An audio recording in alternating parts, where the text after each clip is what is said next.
OSHA regulations mandate fall protection when working on ladders that access elevated surfaces. The specific OSHA standard 1926.1053 states a ladder used to access any elevated surface 24 feet or higher shall be provided with a cage, well, or other means to prevent falls.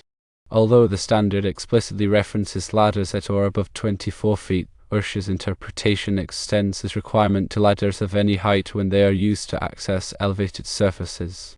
This broader interpretation stems from the inherent instability of ladders and the associated risk of falls due to collapse or slippage. Ladders, by their nature, present a fall hazard. The absence of proper fall protection measures significantly increases the likelihood of injuries in the event of an accident. Employers bear the responsibility of ensuring a safe working environment, and this includes implementing measures to prevent falls from ladders. There are several factors contributing to ladder-related falls. Firstly, improper ladder selection is a common cause. Ladders must be appropriately rated for the weight they will support, including the user and any tools or materials. Overloading a ladder can lead to structural failure and a subsequent fall. Secondly, incorrect ladder setup is another critical factor. Ladders should be placed on a stable, level surface to prevent them from tipping or shifting during use. The ladder's feet should be securely planted, and if necessary, measures should be taken to prevent slippage, such as using rubber feet or securing the ladder to a fixed object. Thirdly, failure to maintain 3 points of contact is a frequent cause of falls. Workers should always maintain 2 hands and 1 foot, or 2 feet and 1 hand, in contact with the ladder at all times. This provides stability and reduces the risk of losing balance. Fourthly, overreaching or leaning too far while on a ladder can also lead to falls. Workers should position the ladder close enough to the work area to avoid having to reach excessively. If necessary, the ladder should be repositioned to maintain a safe working distance. Fifthly, distractions and rushing can significantly increase the risk of ladder falls. Workers should remain focused on the task at hand and avoid distractions such as cell phones or conversations. Rushing can lead to carelessness and an increased likelihood of making mistakes. Sixthly, weather conditions can also play a role in ladder safety. Ladders should not be used in high winds, rain, or icy conditions, as these can make the ladder slippery and unstable. Seventhly, inadequate ladder inspection and maintenance can contribute to falls. Ladders should be regularly inspected for defects such as cracks, loose rungs, or damaged feet. Damaged ladders should be taken out of service immediately. Eighthly, lack of proper training is a significant factor in many ladder-related accidents. Workers should be trained on the proper selection, setup, use, and inspection of ladders. Training should also cover fall protection measures and emergency procedures. In addition to the OSHA standard 1926.1053, other OSHA regulations address ladder safety. These regulations cover topics such as ladder construction, ladder use, and ladder inspection. Employers are responsible for ensuring that their employees are aware of and comply with all applicable OSHA regulations. Fall protection measures for ladders can include various options. Firstly, personal fall arrest systems consist of an anchor point, a body harness, and a connecting device such as a lanyard or self-retracting lifeline. These systems are designed to arrest a fall and minimize the impact force on the worker's body. Secondly, ladder safety systems incorporate a vertical cable or rail that runs the length of the ladder. Workers attach themselves to the system using a specialized harness and connecting device, which allows them to move up and down the ladder while remaining continuously protected from falls. Thirdly, ladder cages or wells enclose the ladder and provide a physical barrier to prevent falls. These are typically used on fixed ladders that extend to significant heights. Fourthly, ladder stabilizers or levelers can be used to improve the stability of ladders on uneven surfaces.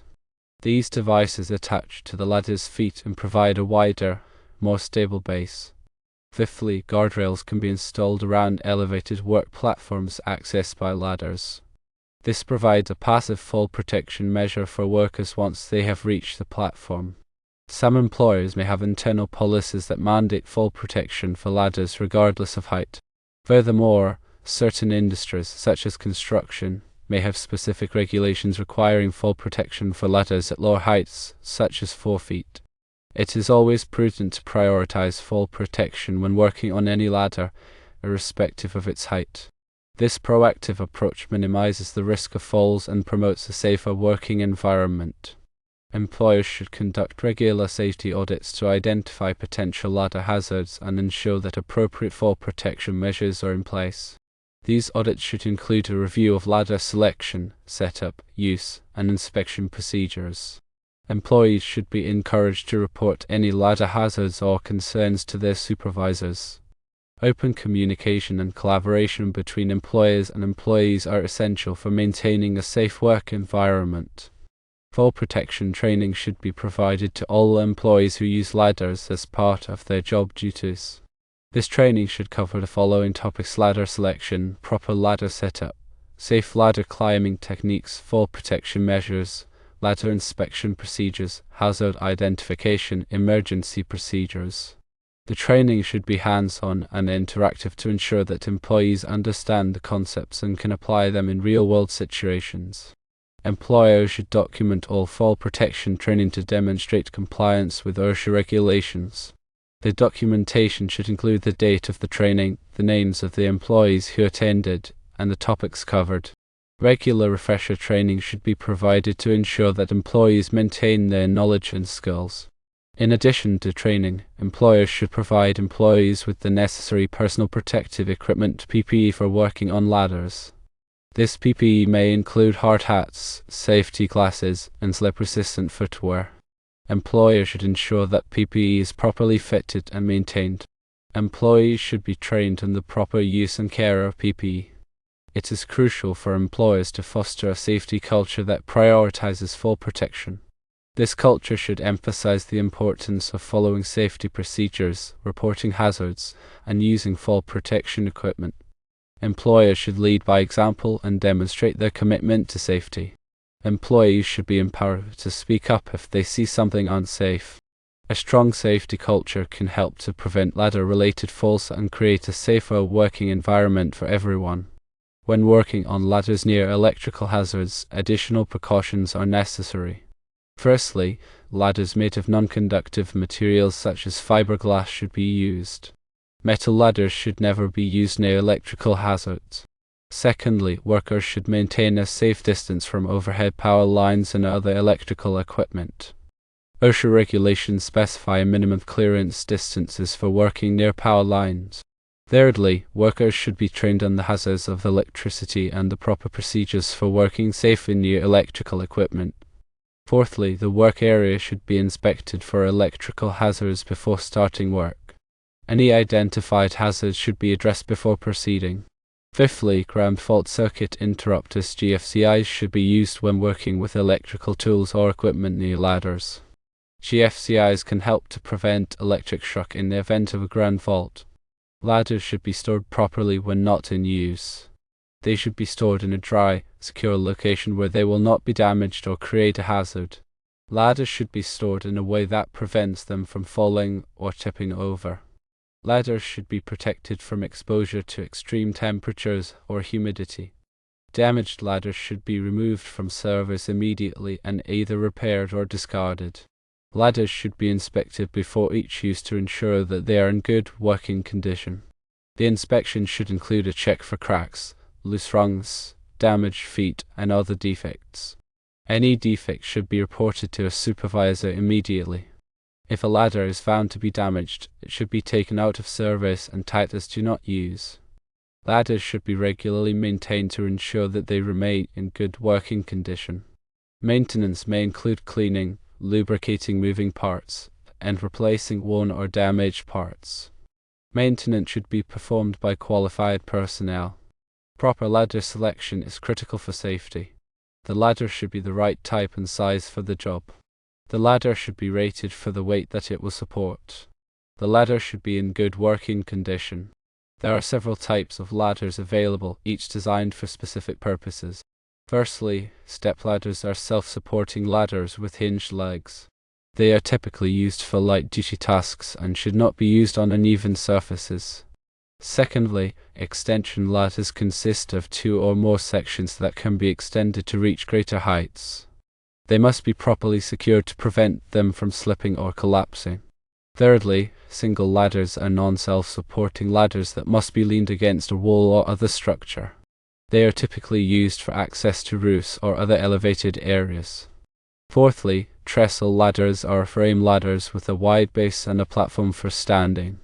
They are commonly used for painting and other tasks that require a stable work surface. Fifthly, platform ladders are similar to step ladders but have a larger platform for standing and a handrail for added stability.